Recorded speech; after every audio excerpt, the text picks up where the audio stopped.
This video is to start an intelligible conversation on Roger Federer not being the greatest tennis player of all time, or to some people, him being the greatest tennis player of all time.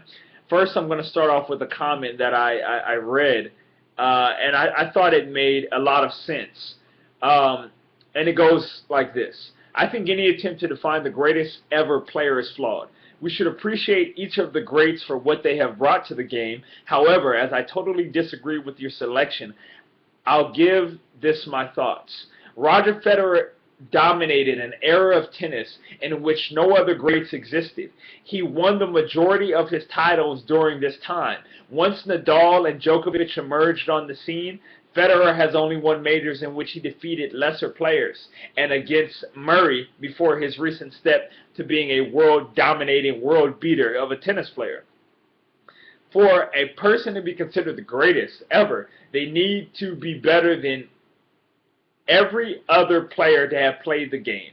Federer has played Nadal 31 or 32, 33 times and has lost 21 of these. In addition to this, Nadal has beaten Federer in 8 of their 10 Grand Slam matches. This is comprehensive, and for this reason alone, you cannot possibly consider Federer a better player, regardless of any comparison. Given further that Murray leads Federer in a head-to-head record, even considering that many of those matches were played while Murray was a developing player and did not have a slam at these times, plays a huge part in why he cannot be considered the greatest. Since the emergence of Nadal and Djokovic, Federer has struggled to ratchet up titles. If comparisons against two current players make it difficult to justify him as the greatest, then how can you possibly compare him the greatest ever? We haven't even started to compare records against the likes of Sampras or Borg. And mind you, the records of Sampras and Borg, they were going up against superior competition, or equal competition, quality opposition. Who did Roger Federer beat to amass his 17 slams? He beat Philippoussis, he beat Baghdadis, he beat Fernando Gonzalez, he beat Soderling for his one and only French Open in, I think, 5 attempts. Andy Roddick, Leighton Hewitt. I mean, these guys are good, but they are by no means in the same category as Agassi, in the same category as Sampras, in the same category as Lendl, Laver, Don Budge, Pancho Gonzalez, John McEnroe, Boris Becker, Stefan Edberg. I mean, the list goes on. And are you... Let me slow down, man, because this is so ridiculous that people call Roger Federer the greatest tennis player of all time, and then some of you are so insane in your comments, you claim that he's the most talented. There's almost no way you can gauge player by player who is the more talented. You can gauge as far as who has the highest winning percentage and who has the more slams and who faced toughest competition and was able to win slams during these face-offs with those toughest competitors in competition. But to say who's the most talented, come on. If you really know tennis, you know that John McEnroe is one of the most talented tennis players. You know that Murat Safin is one of the most talented tennis players.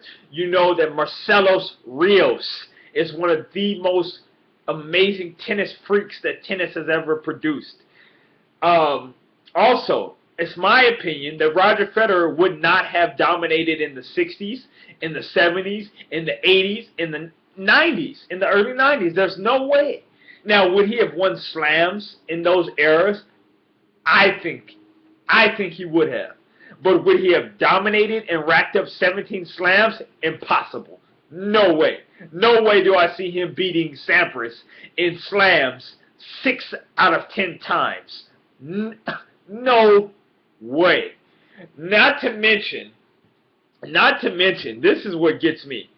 It's like a tennis boxing comparison. Floyd Mayweather, some people say he's the greatest boxer of all time. No way, no chance. Some people say that Floyd Mayweather, his 44-0 record, he would have had in the 80s, in the 70s, in the 60s. And I think we can all agree that there's no way Floyd Mayweather would have a 44-0 record in boxing against the greats like Benitez, Sugar Ray Leonard, Roberto Duran, Thomas the Hitman Hearns, Marvin Hagler, and many others, Sugar Ray Robinson. Come on, man. Are you crazy? The competition was so much more stiff back in those eras, in those individual sports, okay, that it would be nearly impossible to have 17 slams in an era such as those, and also have a 44-0 record in eras such as those.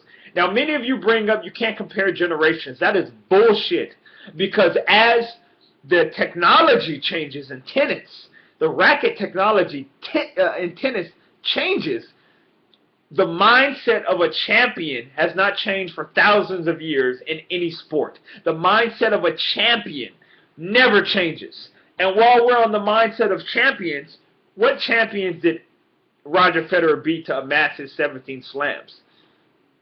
Now imagine if he had beat champions who had 4 slams, 5 slams themselves, 6 slams, 7, 8. You know, that honestly I would not even argue that he'd be considered the greatest tennis player of all time. It wouldn't even be an argument, because he beat it the most ferocious competition and still amassed 17 slams. But given the fact he beat guys like Bagdatis and Philippoussis, and many of you talk so much about, Sampras never won a French Open, but Roger Federer almost never won a French Open himself, and the person he won it against has no slam. Okay? Let's make this make sense. Okay, finally, many people who say Roger Federer is the greatest tennis player of all time in tennis are doing it to market the sport. Okay, you have to understand the psychology of these people. They cannot possibly believe that he's the greatest tennis player of all time. There's no way they could believe that. They're doing it to market the sport, because tennis is a big business. And if you're saying, hey, come over here and look at the greatest tennis player of all time in our great sport of tennis play in this match or this quarter or this semifinal, if you market a sport like that and say this is the greatest ever, come on, man. You're going to have tons of people that are going to come want to see the greatest tennis player of all time dominate the competition. Okay, it's to market the sport.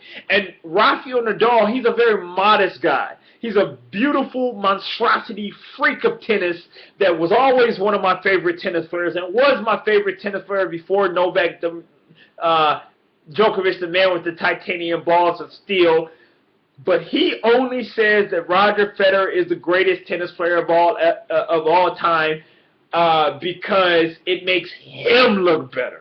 It makes his credentials of kicking Federer's ass all the time look better. It makes him look better.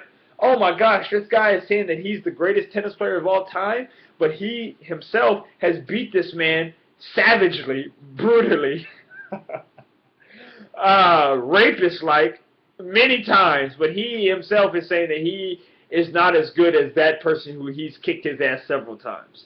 You don't understand the psychology of that? You people take that and you run with it and think that Rafael Nadal truly believes Federer is better than him? I'm sorry. I don't buy that bullshit. Also, when it comes, this is another thing that bothers me about Federer. I have never looked at him as a man when he plays tennis. I never have. I've looked at guys like Djokovic, Nadal, Sampras, Becker, Lindell as guys that were just fucking clutch, man. So if I truly had to pick, if I had to bet my life on players that I could bet on when it comes down to the wire, I'm going to pick Novak Djokovic because he knows how to play clutch. Coming back from 2 sets, 2 points down to go on to win the match against the supposed greatest player of all time. That is clutch. Pete Sampras, dominating the way he was, even if he was down. I would bet on him because he knew how to play clutch. Okay? Lindell, clutch. Becker, clutch. You know, Rafael Nadal, clutch. These guys are freaks, man. They know how to play tennis when it comes to the wire against quality opposition. I just don't see Roger Federer has that component. I think he's missing that. That is, to me, that is the intangible that Roger Federer has missed all along. He does not play tennis how Novak Djokovic, Nadal does. While he is superiorly equipped with great tennis skills, when it comes down to that intangible, that clutch, he does not have that. And I know Rod Laver had it, John McEnroe had it. There's been many players that were great that had that clutch ability against quality opposition, and he never had that, and he never will. And he just lost to Tommy Robredo. So anyway, you guys let me know what are your opinions on him being the greatest tennis player or not being the greatest tennis player.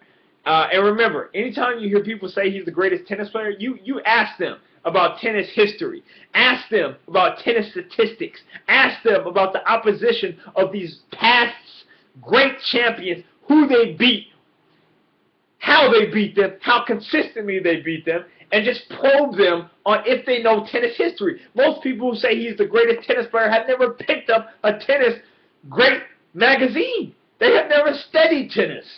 But they say he's the greatest tennis player of all time. That is complete BS. Complete BS. And the only reason why people in tennis do it who are in professional positions is because they want to market the sport. That's it. That's my opinion.